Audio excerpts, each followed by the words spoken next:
لو فاكر ان فلوسك بتوصل كاملة لما بتحولها برا البلد، فانت بيضحك عليك في السر وانت مبتسم. الفضيحة مش في العملات المعلنة، الفضيحة في الأرقام اللي بتختفي من تحويلك بدم بارد ومن غير ما تحس. التطبيق اللي الملايين بيثقوا فيه عشان أسعار الصرف بتاعته طلع بيخبي سر مرعب جوه كل عملية تحويل. تطبيق محمله 10 مليون مستخدم. قبل ما تدوس تحويل وتضيع عمرك في حيلة مخفية جوه السيستم لازم تكتشفها. كارثة بيتجاهلها الكل: أسرار الصرف المتغير اللي ممكن تطير جزء من فلوسك في ثواني. أهلا بكم يا جماعة في تطبيق جديد. النهاردة هنفتح ملف تطبيق من أشهر التطبيقات العالمية في تحويل الأموال وصرف العملات، وهو تطبيق اكس اي ماني ترانسفير. التطبيق دوت عليه 10 مليون مستخدم محملينه، والناس بتتعامل معاه كل يوم على انه ملاك بريء وملاذ امن للمغتربين والمستثمرين.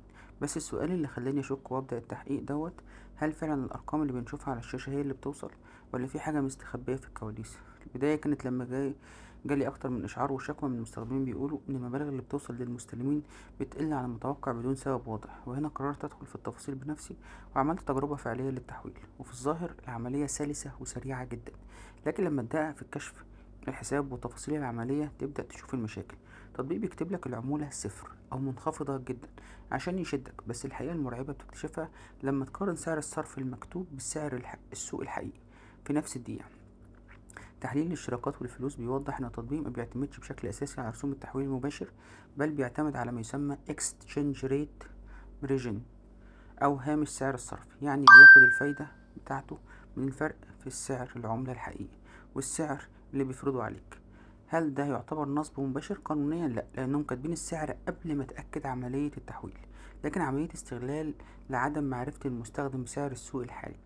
ايوه، والجدارة. قصص الناس اللي اتضررت كتيرة قوي، زي المغتربين اللي بيحولوا مبالغ كبيرة لشهريات أهاليهم وبيكتشفوا إن الفرق بين السعرين بيطير منهم مبالغ محترمة كانت أولى بيهم عائلاتهم.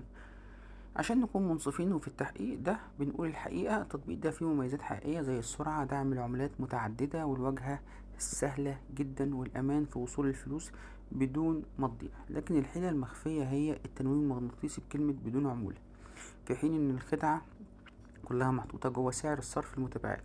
لو جينا نقسم الاستخدامات أو المستخدمين لخمس فئات، فممكن تلاقي 5 ضحايا للموضوع ده. أولا المغترب اللي بيحاول مرتبه شهريا، ثانيا الفريلانسر اللي بيستلم مستحقاته، الطالب بالخارج اللي أهله بيبعتله فلوس، أصحاب الشركات الصغيرة، والمسافرين.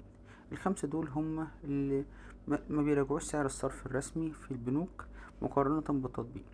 لو ما بتراجعوش هيخسروا مبالغ تراكمية كتيرة جدا لان هما بيحولوا كل يوم. هل اكس اي فعلا تطبيق نصاب؟ الاجابه المفاجاه هي لا، هو مش نصاب ولا بيسرق حسابك، هو تطبيق رسمي ومضمون وبيوصل فلوسك، لكنه بيستخدم استراتيجيه تسويقيه خبيثه بتخليك تتخيل انك انت بتوفر فلوس بينما انت بتدفع الفرق جوه سعر الصرف.